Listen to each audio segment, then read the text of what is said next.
Hello, White Sox fans. If you still happen to root for this team, it is Crystal O'Keefe with episode 35 of Visiting Dugout, brought to you by the Southside Sox, a part of Fans First Sports Network. So today on the show, it's a little different. We're not visiting another dugout per se, and we're not about to play the Mets, but we have really important things to discuss that do intersect with baseball. So we have two of the wonderful ladies from a podcast of their own, an all woman led podcast from H Home Run Applesauce, really. So we have Allison and Linda. Welcome. Please go ahead and introduce yourselves. Sure. Hi, Crystal. Thanks for having us on. I'm Allison McCague, and I am one of the co-hosts along with Linda and Maggie Wiggin of A Pod of Their Own, like you mentioned, all women-led Home Run Applesauce podcast, also part of the Fans First Sports Network. We're part of the sort of Home Run Applesauce is the Mets network of podcasts. And Linda and I also write for Amazing Avenue, the Mets SB Nation site.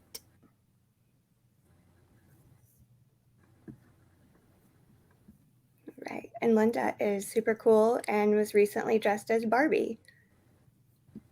She might be frozen, though. Oh, can you hear us, Linda, anymore? Or no? I guess. Oh, there you are. There we go. I think I dropped out for a second, or you dropped out. Yes, I'm still here. Linda's back.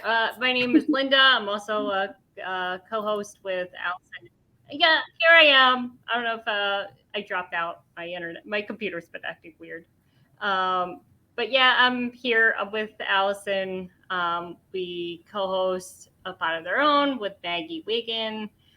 It's a weekly podcast about. We try to take a female-led perspective of both the Mets and baseball at large, and unfortunately, they give us a lot to talk about every week. But yeah, and I'm super happy to be here. Crystal was on our show, so now I'm really happy to return the favor. Yeah, that's true. We've all been mutuals for a little while now. So I love interacting with other women on Twitter. Like, it's so much better to just talk to other women, sports fans in general. Yes. So again, like I said, we have a very important topic tonight. Today, you all launched the 5th annual Dollars for Dingers. So for those that don't know what this is about, how can you explain it, and how did it even come about? Because I don't think I know how it came about. Sure. So the first Dollars for Dingers was in 2019. And like Linda mentioned, our podcast likes to take like a female first perspective on things. And unfortunately, we noticed a pattern of that involving talking about domestic violence a lot, and talking about players who have committed acts of domestic violence and the way that MLB has welcomed them back into the fold, and teams have welcomed them back into the fold and generally been, enablers of this culture that's permissible to abusers. And so in 2019, we launched the first Dollars for Dingers campaign because we felt like screaming into the void about it on our podcast wasn't enough. We had to actually like put our money where our mouth was and do something about it. So we had this idea. And at the time, actually, our Cubs counterparts at Bleed Cubby Blue, Sarah Sanchez, sort of did like a not competing because we were fundraising toward the same goal, but like a little friendly competition to see who could raise more money for every Mets home run in the month of September. Obviously, they did Cubs home runs. We would pledge to donate a certain amount to the National Domestic Violence Hotline, and we encouraged folks who listen to the podcast and folks in our community to do the same. And it started off as like kind of just this little thing that like us and like our friends were doing, and then it grew every year. It grew and grew. And now we always have an in-person raffle event at the end of the month-long campaign, where we collect a bunch of donated prizes from various generous donors, including the New York Mets, who always donate autographed items every year, which is so awesome. This year it's a Starling Marte signed baseball, to raffle off, also to benefit the National Domestic Violence Hotline, so folks can show up in person on September 30th at Ebbs at Citi Field at 4:00. So that's sort of the like culminating event that we do at the end of the campaign. And we keep track of all of our donations via a Google sheet, very high tech. It's literally me sitting at the computer calculating all the donations. And it's incredible because people get more and more creative with their pledges every year. We have the $2 to $3 per home run or whatever baseline pledge that people want to do, $1 per home run, $5, whatever. But then people get really creative with their extra pledges. And it's like, that's the part that's sort of taken off and gotten crazier and crazier every year. But I love it so much. It's like people do like extra $10 for like home runs that hit the foul pole and like crazy stuff that like people get creative with it. And it's really, really fun. So that's part of it that's really, really grown a lot. So yeah, that's the Dollars for Dingers campaign. It always benefits the National Domestic Violence Hotline, who have become fantastic partners with us through this. We love talking to them, and they correspond with us afterwards and always tell us like, oh, we've seen all the donations coming in this year. We're so excited. And yeah, it's really great and wholesome, and a way to channel like our baseball rage for good. Yeah, I myself have donated a ton of money to the hotline just this year with our redacted pitcher. Who's on waivers now? Yes, he's on waivers, and I really just hope he's gone. But yeah, I would donate anywhere from lately it's just been 25 every single start that he's been. So they've got a lot of money for me, and obviously I always love to do Dollars for Dingers. This is like either my third or fourth year now doing it. But like, speaking of the Mets, you guys were just able to go there very recently for something special. Yes. Yeah. We are somehow got on the Mets radar, and we're invited to when the Mets celebrated Women's Day at Citi Field. They invited all of us to participate in all the programming they had scheduled for that day. So we got to sit in on a panel with these amazing women, post and why.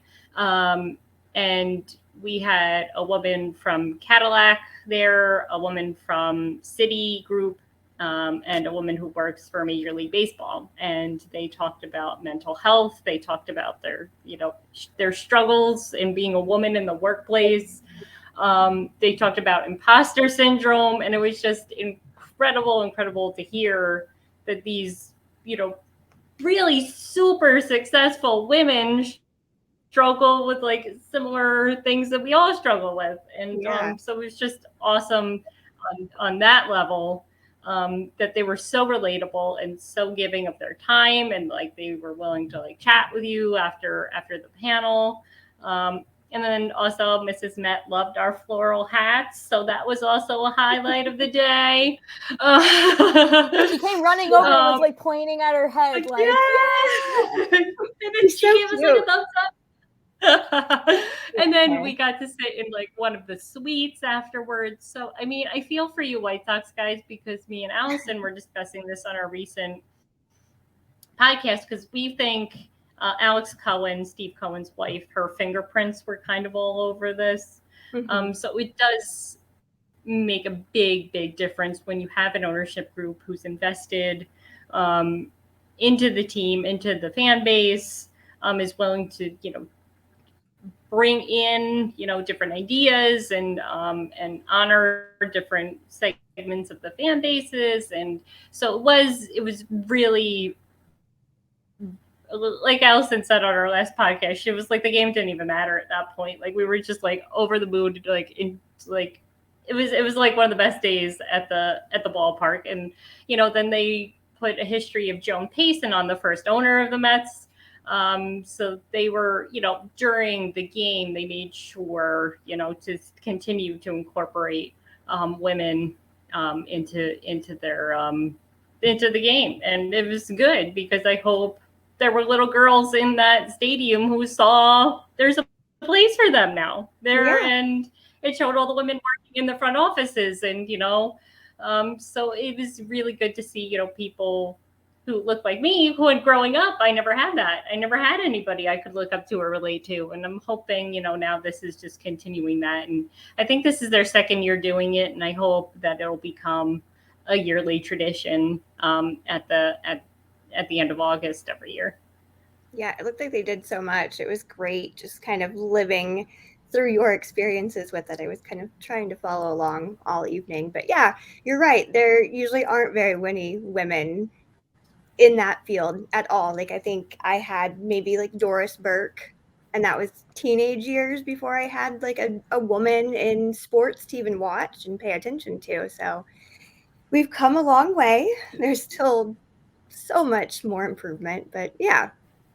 And awesome. we learned that, and what Linda said about the sort of changing culture in the Mets under the new ownership group, we learned that these are the folks that like organized the entire Women's Day. We learned that there's an entire group within the Mets front office called the She Unit, whose entire purpose is to organize like women's empowerment like events and to further women in the Mets organization. So the fact that this even exists, and it started in 2020, so the fact that this even exists is like proof positive that things are shifting in the right direction. And things like Women's Day and the She Unit, like this is not stuff that the previous regime would have really done. So like obviously there's still a lot of problems. The on-field product is what it is this year. There's still a lot of issues, but I feel confident in the future direction of the organization in this regard, in regards to the shifting culture. I feel better. I certainly feel better about the organization in that regard than I did under the previous ownership. That's wonderful. I wish I felt that on my own. Yeah. I mean, as a Mets fan, sorry. myself, but as a White Sox fan, it's just like, hey, nobody cares about you. Just shove you out of the way. Anyway, so back to this. Last year, you guys raised a ton of money, over $15,000 in support of domestic violence survivors. Do you guys have a monetary goal? Although I was just talking to Allison. Yes, because I was talking to Allison earlier today or yesterday. I was looking at all the pledges from last year, and so many people pledged if the Mets win the division, an extra bonus. I was like, we lost so much money from them blowing the division. So we did. So we hope. I think it was a little over 15,000 that we had last year, and we've raised around, I think, 35,000 total since the inception of the of Dollars for Dingers. So I would say anything to get us to 50 this year would be a nice round number. But I would say anything over 15 to at least beat last year's number total. And like we said, get creative with your bonuses because that really does boost those numbers up. And we need the Mets to hit dingers too, because the first year in 2019, they hit 50 dingers in September. They hit 50 dingers really in the month of September alone. Because in part because the ball was juiced. And Pete Alonso was also going off. Yeah, because he was going for the record at that time, so he had something to like hit dingers for. So he was going for the rookie home run record at that time. So we had like it all just kind of blended into this perfect storm of 50 dingers. So we haven't come close to that since then. But considering the state of the team, I don't know if we'll get close to 50 dingers this year, but maybe DJ Stewart can surprise. Or Vogue, can you imagine? Maybe they can get hot. Can you imagine if we combine the power of 50 dingers from 2019 with the number of pledges that we get now? Like, we would raise so much money, because in 2019 there were all the dingers, but it was still such a baby effort back then. I mean, we did great. I was so proud for the first year. It was incredible. But, obviously the fundraiser has grown a lot since then, and like more and more folks know about it. So like if the Mets could just put forth the 50 dinger effort again, we would get to 15,000 easy, I think. Well, you have some that aren't even necessarily dinger related, because I laughed at the $34 if Syndergaard gets claimed by the Mets off waivers. So again, they don't have to be dinger related, or last year I pledged an extra $50 if Timmy Trumpet actually showed up to Citi Field, and he actually showed up to Citi Field and performed. I was like, you just cost me $50. That's okay. That's okay. Yeah, that's what we want. We want to be bankrupt by the end of the month. We want that. So speaking of the pledges, what if someone doesn't root for the Mets, but they still want to contribute? I know you've mentioned Bleed Covey Blue in the past. I think there was one year that I tied some White Sox related thing into it, but if they want to add something for their own team, or just ways to be involved without necessarily being a Mets fan. Yeah, absolutely. So that is what the extra pledges is for. It's a Google sheet. Like the pledge spreadsheet is a Google sheet that's public that anyone can edit. Although I've locked some of the rows for editing, specifically the rows where I tabulate the formulas. So I'm like, I'm not letting anyone else mess with that. I'm gonna do that myself. But the Google sheet itself is public, so you can enter any pledge you want. So it doesn't have to be related to the Mets at all. So if you're a White Sox fan listening out there and you want to do White Sox home runs, just write that in your extra thing. Like put for base pledge, you can put $0, and then for your extra pledge, you can say like $5 per White Sox home run or $1 per White Sox home run, and I will calculate that, and the sheet will tabulate that for you. So I'm keeping track of like, it's already, I think last year it was like hundreds of individual events, like between like individual player home run bonuses for the Mets, other teams home runs. I think there were White Sox related things last year. There were, I think, Cubs related things and Nationals related things last year. Other teams things, and like a lot of other teams things that were like former Mets. People like to like keep track of former Mets who are now on other teams. So this year, folks have lots of Giants related pledges, because there's like a lot of former Mets on the Giants. We got JD Davis, Michael Conforto, Wilmer Flores, all popping off. Like JD still in a race, So we've got some of that going on this year. So yeah, honestly, I've embraced the chaos. I used to kind of be like, I'm tired, guys. Can we not track this many things? And I'm like, all right, whatever. Let's do it. I'll look at every box score of every game every day if I need to. It's fine.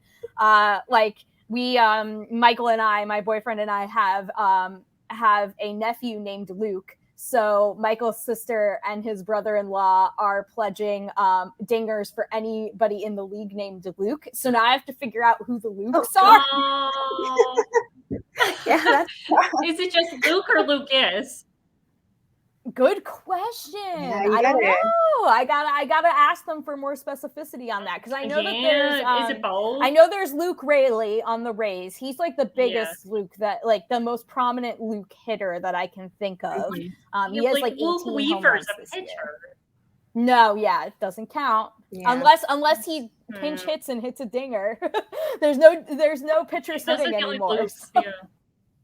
But yeah, I've got to figure out if there are more Lukes I'm forgetting. So yeah, that's like how specific people get. So you can do any team, any player, I will track it. Just don't get like too crazy. Don't do things I can't find in a box score or like on Yes. Fangraphs. Yes. Please, for my own Yeah. sanity. Like Well, I know last year they people did like Buck things that were Showalter on the getting thrown out for rules. yeah, like things that were like happened during the broadcast. And I was like, this requires me to watch every minute of every game. And like, God bless, I'm not going to watch every September game of the 2023 Mets. Like, please. No. I will watch most of them because I'm a sicko who watches most days. Mm-hmm. Yeah, people do things like, oh, when Gary, Keith, and Ron break out the baseball cards, or when Gary does a double out of here. I'm like, I'm not going to know that unless I'm watching the game. So yeah, things I can limit. That's my only limit. Just keep it to things I can look at a box score or on Fangraphs or Baseball Reference and find any player, any team. And people were also kind of rude one year because I think it was a Yankees fan or Phillies fan. They put in parentheses. They put like an extra bonus for every Mets loss. So I mean, we welcome that too. If you want to, rub it in our faces that we're bad, we understand. It's going for a good cause. Yeah. Well, and also we'll probably get more money for Mets losses, honestly. People did home runs. I think it was last year. I can't remember. No, it was the year before last year. Someone did home runs given up by the Mets, and I was like, that's going to outpace the number. Yes. So there you go. That's fine. It's all for the cause. It's all for the cause. All for the cause. Yeah. So if you're a fan of a like rival team who really hates the Mets and you want to do like bad things for the Mets, like please do that because bad things happen to the Mets all the time, and so it'll make more money for our fundraiser. Right now, if you're a White Sox fan and you want to do something about runs given up by Michael Kopech or something to that effect, a lot of money there. A whole lot of money. Dylan Cease, they're all bad right now. Miserable organization. But yeah, so I love that you guys do this. Like I said, I always do this for Clevenger. I know I did it in the 2016 World Series because Chapman would come in and close, and I couldn't watch that series like in good faith. Like it made me sick to my stomach. Colleen Sullivan, other, White Sox Mets person, she also does that too. She does it for every Clevenger start. And I mean, obviously there are other ways that you can give back that don't cost money, which I will say, like, I will, for just example, instead of donating something to Goodwill, you can donate gently used, clothes, toys, things like that, to women's shelters. That's a big thing. I know every single year I will go to Kohl's when their towels go on like steep sale. They're like $4 or something for a towel. And I will just fill bags with them, just use up all my Kohl's cash or whatever I need to do and just donate towels to them because a lot of these women in there don't have their own things. And, I was talking to someone at one of the women's shelters here, and she said, they don't necessarily have their own towel because we just have to kind of do some laundry, do whatever it takes. And just knowing that they have something that is theirs, or like, a cute pair of jeans that you don't fit in, maybe they fit another woman. And again, it's one of those things where they don't have these things at the shelter and they're trying to rebuild their life after being in these kind of situations. So obviously donations and whatnot, or you could write a book like me and donate all the money towards domestic violence organizations, but I don't recommend dealing with the trauma I had to do that to write that book. But again, the best way is to do this through Dollars for Dingers or do something. I mean, even if you don't want to support this, there are other ways to do it. You can do something for your own team. Maybe a bunch of, fan bases can have something like this in the future where we're just constantly giving back to that community, which I think is wonderful that you do that and just welcome everyone. Yeah, absolutely. And there are folks who obviously like the hotline. And we should say too that you don't have to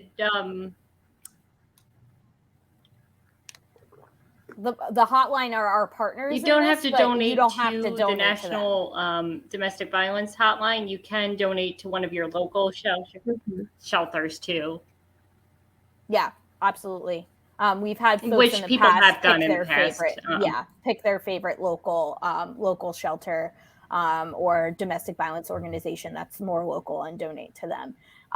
The cool thing about the hotline, though, is that this year we have our own special landing page for the fundraiser, which is something new for 2023.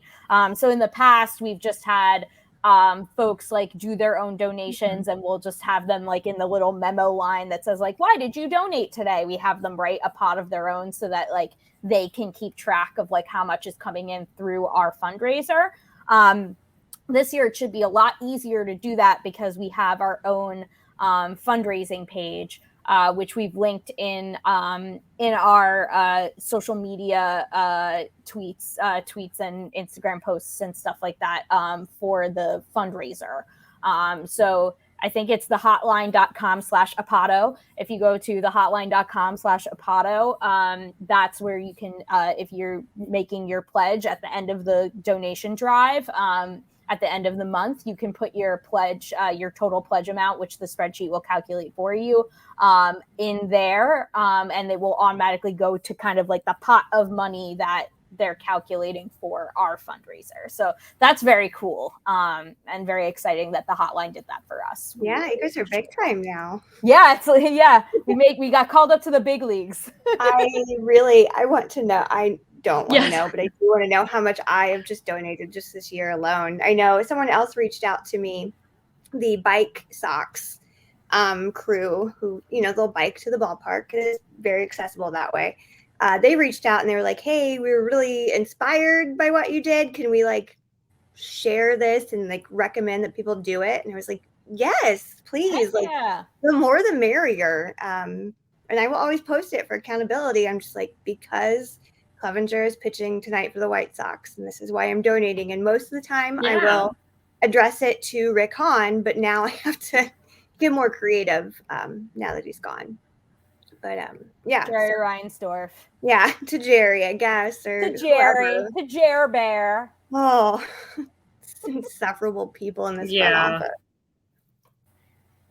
They're terrible. But yeah, so obviously I encourage everyone to do this because it's amazing. You guys are amazing. Maggie, who's not here, is amazing. So again, thank you both for joining me. And obviously just let us know where we can find you. We'll link it in the blurb and obviously on Twitter, but just in case. Yeah, so you can find the show at A Pod of Their Own. That's our handle on every social media. Twitter, Instagram, Blue Sky, and TikTok. Although we don't really post on TikTok, we just kind of like have our handle and like hang out there. We're too old for TikTok. We just like lurk on TikTok, but we are technically there.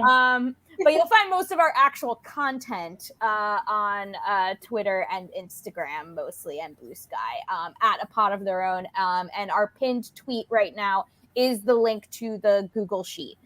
So that's an easy way to find it, obviously, besides the show blurb and such. If you want to find a link to the pledge donation sheet where you can make your pledge, you can just go to at A Pod of Their Own on Twitter, top tweet, click that, sheet will be right there. We're part of Home Run Applesauce, which is at HR Applesauce on Twitter and Instagram. I am at Petite PhD.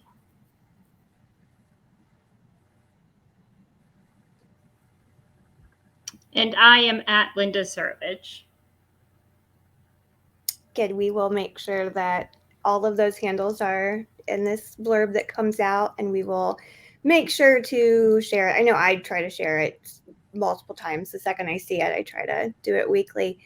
And we can tweet it out on our account too, so that everyone knows where to go. Because again, this helps more than anyone could ever realize. Just what you guys are doing, what those donations go towards. So you guys are amazing for doing that. I'm so proud to call you my friends because you're just wonderful people, wonderful humans. So, but yeah, so again, we'll eventually get back to visiting other dugouts, but we just had to share this. And again, going into, the end of September, going into October, that is Domestic Violence Awareness Month too, just so everyone knows and can continue to donate throughout that if you have the means. All right. Well, thank you so much, Allison and Linda. Thanks, Crystal. Thank you for having us. Oh, balloon. Thank you so much. Yes. All right. Goodbye.